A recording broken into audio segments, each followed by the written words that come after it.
Owning the Crowd Jawa Tengah 2.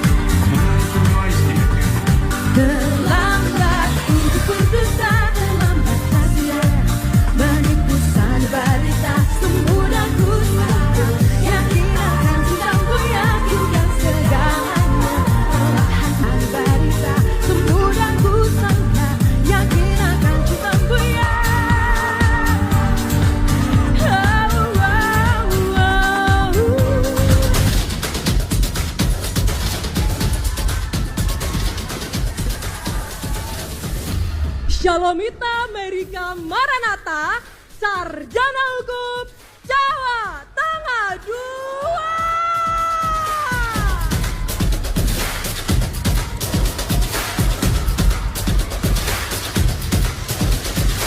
Here's my promise, I will rise and shine. Hai teman-teman, selamat datang di YouTube channel Ruby Herman. Sebelum kita nonton, jangan lupa untuk subscribe ya, karena subscribe itu gratis. Yuk kita nonton sama-sama.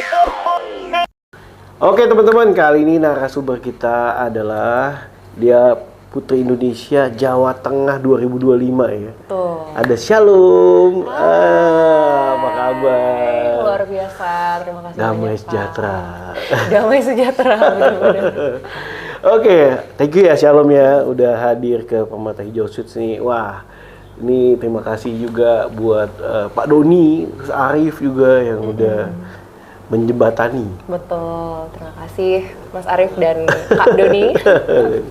Oke, Shalom. Mungkin boleh ceritain nih. Nah, kamu kan di Putri Indonesia. Iya.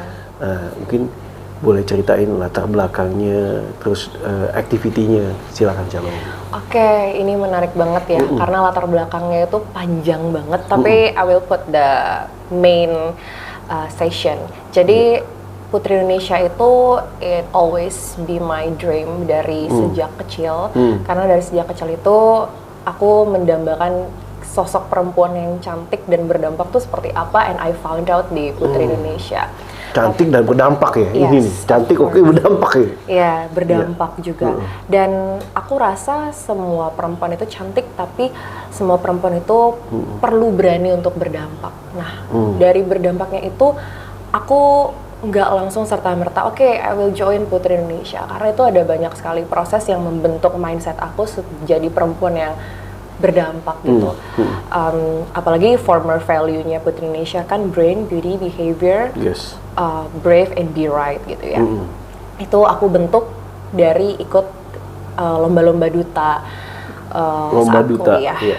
Jadi waktu kuliah itu awalnya aku ikut yang namanya duta hukum, law ambassador, Faculty of Diponegoro University, Faculty of Law. Jadi kayak duta hukumnya Fakultas Hukum Universitas Diponegoro.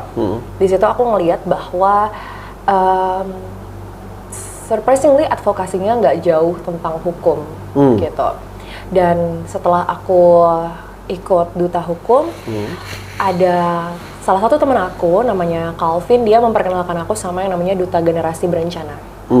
So kalau aku orangnya ketika aku ingin ikut ajang duta, aku lihat dulu ajang dutanya ini afiliasinya kemana nih. Karena banyak banget ajang duta yang duta-dutaan gitu ya, yang kita nggak tahu dia kerja sama siapa dan lain sebagainya. And I found duta generasi berencana dan aku ikut lombanya di tingkat kota Semarang. Dan ternyata aku ganti advokasi lagi karena aku anak hukum dan duta generasi berencana itu pada saat itu sedang gencar-gencarnya tentang stunting dan kesehatan gizi remaja perempuan gitu ya. So that's why aku ganti advokasi aku tentang kesehatan gizi remaja perempuan di duta generasi berencana. Ternyata aku diamanahkan sebagai juara 1 duta genre Kota Semarang tahun 2023. So it was 2 years ago gitu. Dan aku pikir duta genre it's only about crown and sash, tapi ternyata ada banyak sekali orang-orang yang membentuk mindset aku kalau no duta genre nggak kayak gitu. Bahkan dulu itu aku orangnya individualism banget. Iya. I don't know how to help everyone or someone else. Jadi di saat itulah aku dibentuk mindsetnya untuk kita harus jadi orang yang inklusif bukan yang eksklusif as a duta gitu ya.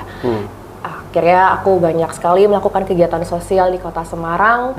Ternyata nggak cuma di Kota Semarang tapi juga di beberapa kota dan kabupaten yang ada di Jawa Tengah. Dan itu karena mentor aku, Mas Arif Saputra. So give applause for him. AS ya, Arif Saputra. Yes, Arif Saputra. Jadi beliaulah yang membentuk aku kayak nggak bisa Shalom, kamu nggak boleh individual, kamu harus peduli sama orang. Belajar untuk memahami di dunia ini banyak orang yang butuh bantuan kita. Bukan kita doang yang pengen dibantu, tapi kita juga bantu orang. Dari situlah aku diajarkan untuk bermitra sama beliau juga, bagaimana bermitra dengan pemerintah, bagaimana bermitra dengan anak-anak muda gitu.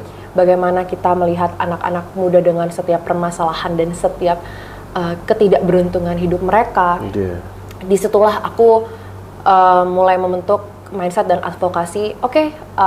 I think aku ingin advokasi aku tentang kesehatan gizi remaja perempuan dan juga pendidikan. Karena perempuan itu meskipun sekarang sama ya, kita bisa lihat kesempatan perempuan itu sama tentang pendidikan, cuma ada beberapa faktor yang menghambat perempuan itu susah untuk bersekolah gitu. Biasanya faktor orang tua and environment. Dan disitulah aku akhirnya gencar untuk advokasi aku tentang pendidikan non formal, karena kalau pendidikan formal itu menurut aku semua orang bisa mendapatkan pendidikan formal, tidak semua orang mendapatkan pendidikan formal, nggak semua orang bisa. Meskipun Indonesia ini memberikan banyak sekali kesempatan untuk pendidikan formal, tapi nyatanya banyak orang-orang yang masih harus dijemput bola supaya mereka bisa sekolah. And that's why, aku akan mengasah anak-anak muda untuk pendidikan non formal dengan memberikan pelatihan, mostly kewirausahaan, karena menurut aku kewirausahaan itu yang namanya bisnis itu nggak akan pernah mati. Betul. Dan anak muda itu harus bisa financial and business. That's why aku advokasi tentang pendidikan itu, dan ternyata itu dibawa sama aku hingga ke Putri Indonesia.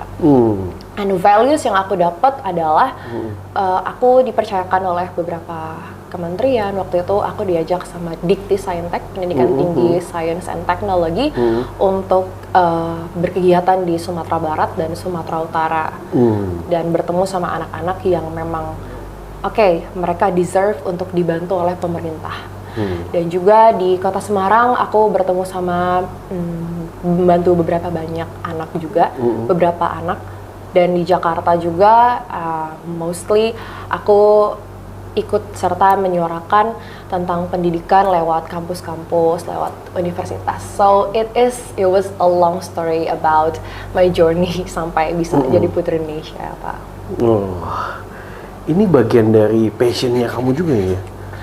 At the first time it wasn't. Ini bukan passion aku, karena then again dulu aku orangnya sangat individual. Sangat, aku tidak tahu what's wrong with this country, what's wrong with my environment, ada apa dengan perempuan. Sampai itu semua adalah sebuah proses untuk membentuk mindset aku, dan ternyata I found that this is my passion as a woman gitu. Dan akhirnya aku bertumbuh dalam passion itu, dan ternyata passion itulah yang membawa aku sampai saat ini. Dan ternyata aku suka ngajar anak-anak, aku suka aku suka melatih mereka bagaimana mindset seorang anak muda yang peduli akan pendidikan. Gitu. Nextnya rencana apa yang kamu lakukan? With my own advocacy atau rencana hidup aku nih? Advokasi dulu deh, baru ya. Kalau misalkan advokasi, sebenarnya ini lucu ya, karena sebenarnya orang tua aku tuh punya sekolah, Pak. Yes, of course. My mom and my dad built PAUD di Sumatera Utara, karena papaku this is a funny story. Jadi papaku dan mamaku itu dia orang Batak. Ya, so aku orang Batak, teman-teman. But I am nomaden person, jadi aku hidup pindah-pindah. Papaku itu punya sekolah PAUD di Sumatera Utara, di Kabupaten Simalungun. Jadi dia PAUD-nya itu dekat dengan rumah papaku yang di Sumatera Utara. Dan di PAUD itu mungkin jangan berpikir bahwa oh ini PAUD yang seperti apa, enggak. Jadi kita PAUD-nya itu memang untuk anak-anak yang anak-anak petani, anak-anak buruh gitu. So dari yang namanya uang pendidikan itu kita buat semampu mereka mungkin. Dan tenaga pendidiknya juga adalah saudaraku, which is my auntie, tante aku, dan juga aku. Dan Kamu juga nih? of course. Jadi setiap aku pulang ke Sumatera Utara, aku selalu membawa buku-buku bacaan aku, karena aku punya banyak banget buku-buku bacaan dan aku hibahkan ke PAUD itu. Nama PAUD-nya adalah PAUD Mitra Bunda. Itu dia di Kabupaten Simalungun, Kecamatan Panombeyan, Pane. Dan sepertinya ketika nanti ayahku sudah pensiun dan tanteku juga, PAUD itu pasti akan dipercayakan oleh keluarga aku atau mungkin aku untuk bisa membangunnya kembali. Dan disitulah aku punya tugas yang cukup besar, karena PAUD itu harus terus berjalan, karena di daerah situ sangat sulit untuk menemukan sekolah yang bisa mendidik anak-anak sampai lulus gitu dengan uang SPP yang cukup memadai bagi mereka. Itu sangat amat sulit. Makanya inilah yang sedang aku rancang juga, bagaimana supaya PAUD ini tetap bertumbuh, tidak hanya bangunannya aja yang bertumbuh, tapi juga anak-anaknya dan lulusannya. Dan udah ada yayasan dong berarti? Iya, jadi ini sudah dari tahun 2019, Kak. Iya, udah ada yayasan. Iya, udah ada yayasan, dan beberapa lulusannya juga sudah keterima di sekolah dasar terbaik di daerah Panombeyan, Pane.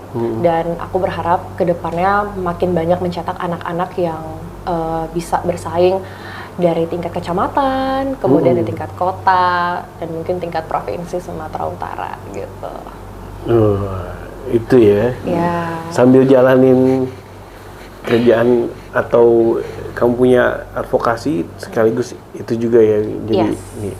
Oke, itu kan yang advokasi. Kalau yang hidup, kalau yang hidup ya. Iya, ada 2 tadi ya. 2 ya. Oke. Iya. Kalau misalkan hidup, pastinya aku sedang mempersiapkan untuk lanjut sekolah lagi.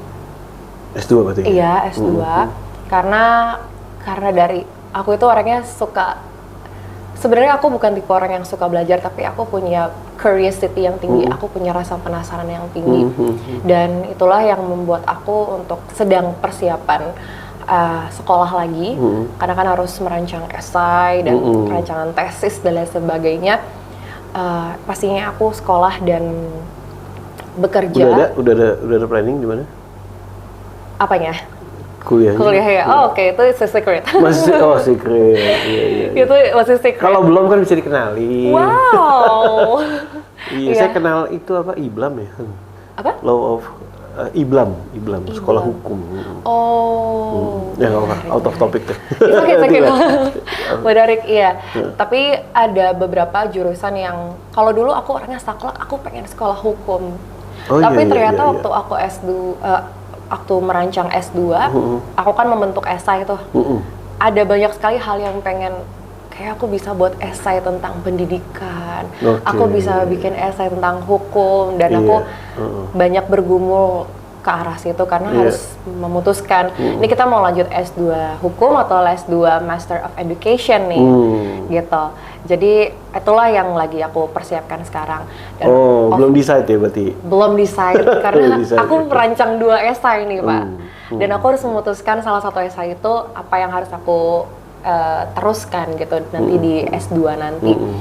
Juga tentunya tetap berdampak juga, dan aku sangat berharap bisa berdampak tidak hanya di Jawa Tengah, tidak hanya di DKI Jakarta, tidak hanya di Sumatera Utara, salah satu mimpi aku itu adalah ya Indonesia gitu.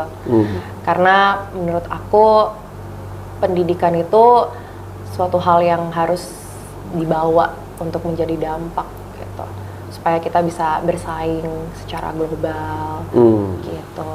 Iya, setuju sih, apalagi kamu fokusnya ke pendidikan, karena pendidikan itu kan bisa mengubah jalan hidup banyak orang. Betul sekali. Iya, mengubah mindset orang. Ya kayak tadi kan kamu ketemu Arif kan jadi berubah tadi. Yes. Salah satunya juga kan. He always give me education value ya Mas Arif. Iya, tapi balik lagi ke kamu juga sih, ketika kamu berubah ya jadi berubah. Iya, setuju. Karena kan ada juga yang dibilangin kalau nggak berubah ya balik lagi ke masing-masing ya. Benar. Makanya aku sangat berterima kasih sekali lah kepada orang-orang yang sudah membentuk mindset aku seperti ini. Nah, kalau kamu kan udah menjalani Liputan Indonesia, kemudian juga advokasi kamu, apa sih yang menjadi core value-nya kamu nih? Core value? Yes. Oh, core value gimana nih, Pak? Kamu punya prinsip-prinsip dalam hidup. Menarik. Yes. Core value ya. Karena mungkin aku berangkat dari duta generasi berencana, so tidak hanya sebagai laki-laki, tapi sebagai perempuan kita harus jadi perempuan yang terencana. So that's my core value. Dan aku punya rencana hidup, punya planning hidup. Aku selalu bilang kalau oke, aku mau S1, after S1 aku mau lanjut Putrinesia. Dan itu adalah bagian dari perencanaan kehidupan aku. Abis Putrinesia aku pengen lanjut S2. Kenapa perempuan itu wajib merencanakan kehidupan? And it is would be a core value of a woman. Karena perempuan itu jangan sampai menyesal ketika kita nanti sudah menikah, kita tidak punya kesempatan untuk memenuhi perencanaan kehidupan kita yang udah tertunda. For example, ya mungkin ada banyak orang yang bilang, nggak semua kok kehidupan, ini materi genre sebenarnya, tapi ini menarik sekali. Nggak semua kok kehidupan after married, kita langsung disclose from every opportunity. Iya, that's right. Tapi ketika kita nanti sebagai perempuan sudah menikah, ada beberapa kesempatan yang nggak bisa kita ambil seleluasa kita sebelum nikah. Dan aku nggak mau hal itu terjadi dalam hidup aku. Ibaratnya, aku tidak mau ketika aku sudah menikah, aku menyesal kenapa aku dulu sebelum nikah nggak begini, nggak begini gitu. And it is my core value sebagai woman yang juga aku suarakan kepada setiap remaja, terutama remaja putri, bahwa kalau kita masih muda, gapai mimpi kita, gapai setiap kesempatan yang bisa kita ambil. Jangan sampai kita jadi perempuan yang cukup menyesal karena kita nggak ngambil kesempatan-kesempatan itu. Terutama pendidikan dan juga soft skill, hard skill. Karena perempuan itu nanti setelah menikah dia punya tanggung jawab yang lebih baru lagi gitu kan. As a mom, as a wife, itulah yang selalu aku bilang. Also juga harus berani untuk berdampak. Gak usah berpikir berdampak itu harus dalam a big scale, huge scale, but from the small scale dulu, dari skala yang sangat amat kecil. Mungkin kepada adik kalian, kepada saudara kalian, kemudian kepada lingkungan kalian. Karena itulah yang harus dimiliki setiap manusia, nggak hanya perempuan. Jadi kita harus jadi orang yang sama-sama berdampak dan saling memberi dampak satu sama lain. Gitu sih, kalau aku core value as a woman. Impian kamu selain tadi kan PI udah ya? Ya. Nextnya apa? Nextnya of course. Selain yang S2 ya? Aduh. Kan S2 udah di-share. Oke, ini menarik banget. Sebentar. Kalau misalkan karena sepanjang hidup aku itu tertariknya pada certification and education sih Pak. Jadi aku belum berpikir soal selain pendidikan apa nih yang mau kamu kejar. Mungkin just like people thinking about me, oke, pasti dia akan nikah, yes of course, tapi for me yang penting mencapai mimpi-mimpi aku dulu.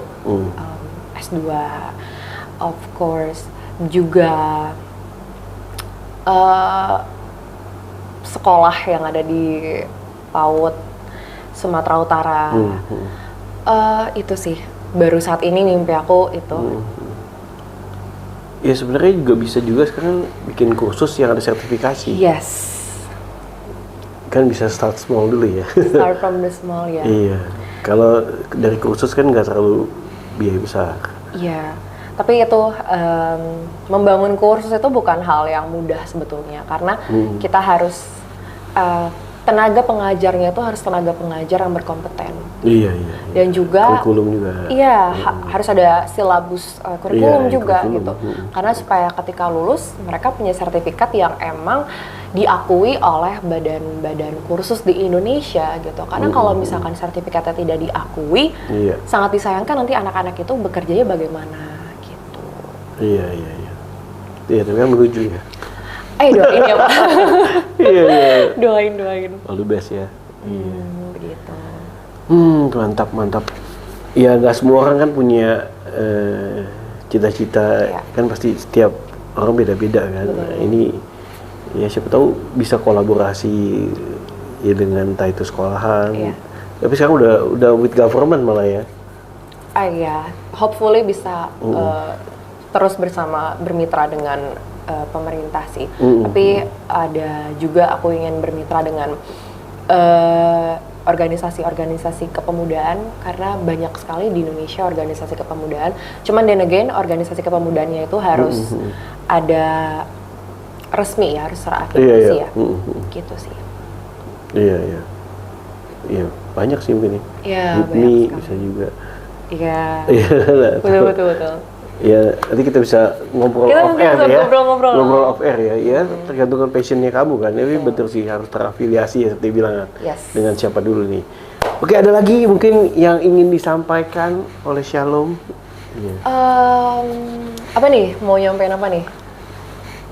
Ada hobi sih? Hobi? Iya. Oh ya, of course. Sebenarnya nyanyi nggak? Iya, aku singing. Aku suka nyanyi, justru itu bakat yang aku bawa juga di Youth Indonesia. Nyanyi. Mau nyanyi nggak sekarang? Oh wow. Boleh. Iya, nyanyi lagu apa ya? Di depan ya. Nanti saya taruh di depan ya. Silakan. Yang bebas. Oke, aku ada satu lagu sebenarnya yang lagi aku suka banget. Ini lagu udah lama, cuman dia lagu tak lekang oleh waktu. Judulnya adalah lagu Sempurna by Andra the Backbone. Kalau tahu, mungkin aku sepenggal aja ya. Boleh. Oke.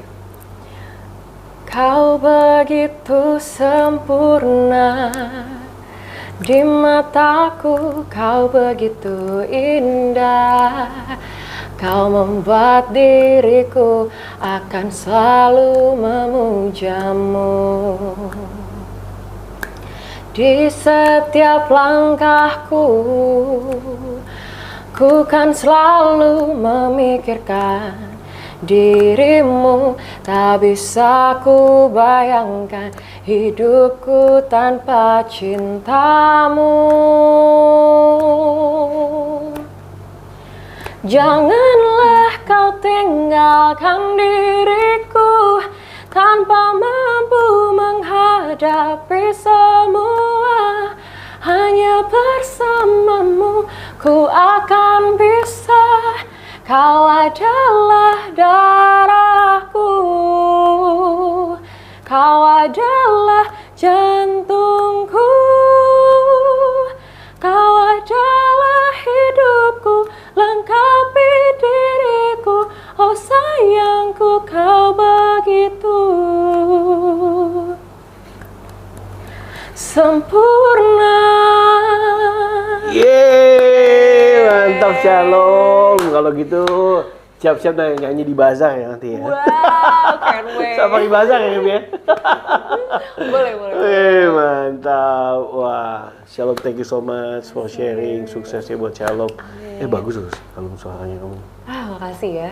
Siapa tahu aku bisa ikut ajang. Iya. Semoga ya. Semoga. Thank you. Ya, Arif. Bagus Arif. Mantap ya.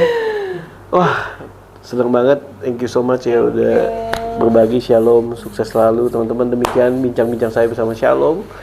Wah, suaranya keren, advokasi jauh mantap, Makasih teman-teman cantik, semua. terus bermanfaat juga, terus bisa nyanyi. Wah. Wah, Oh, yes. thank you. Demikian video kali ini, semoga bermanfaat. Sampai jumpa next episode. Saya Ruby Herman dan juga Shalom. Bye-bye.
Bring back millennials to Jakarta City.